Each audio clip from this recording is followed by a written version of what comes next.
গতকালে নিজের চোখে দেখা কথা বলছি, গতকাল নিজের চোখে আমি দেখেছি, যা এক চোখের এক পলকে যা দেখেছি, এক পলকে, এই যে এভাবে তাকালাম এতটুকু, যে একটা ছেলে এভাবে বসে আছে, আমি যেভাবে বসে আছি, আর একটা মেয়ে তার উপরে উঠে বসে আছে ওপেন রাস্তার মধ্যে।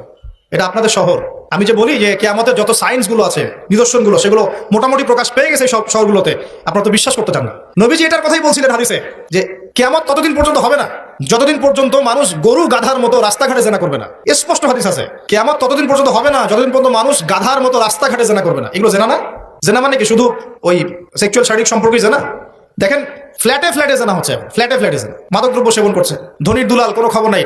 একটা অসুস্থ প্রজন্ম তৈরি করছে আমরা, জানেন?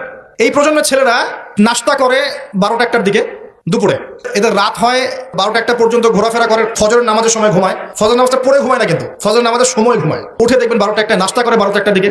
এরা সালাম দিতে লজ্জাবোধ করে, এরা সালাম দিতে লজ্জা পায়, পিতাকে সালাম দিতে লজ্জা পায়, হ্যাঁ, টাকটুর উপরে কাপড়